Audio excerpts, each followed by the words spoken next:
这个中央的振兴券细节还未定案，若外岛批予是抢先一步咯。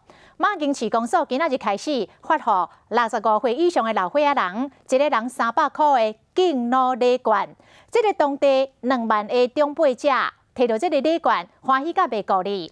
生理人对到这个消息，嘛拢看好这个礼券，听我来带动在地买起。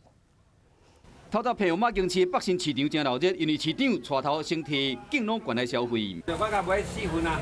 内底名额50块的敬老礼券是马经市公所提振经济新部署。马经市编300万的经费，估计将会照顾到2万名马经市65岁以上的人。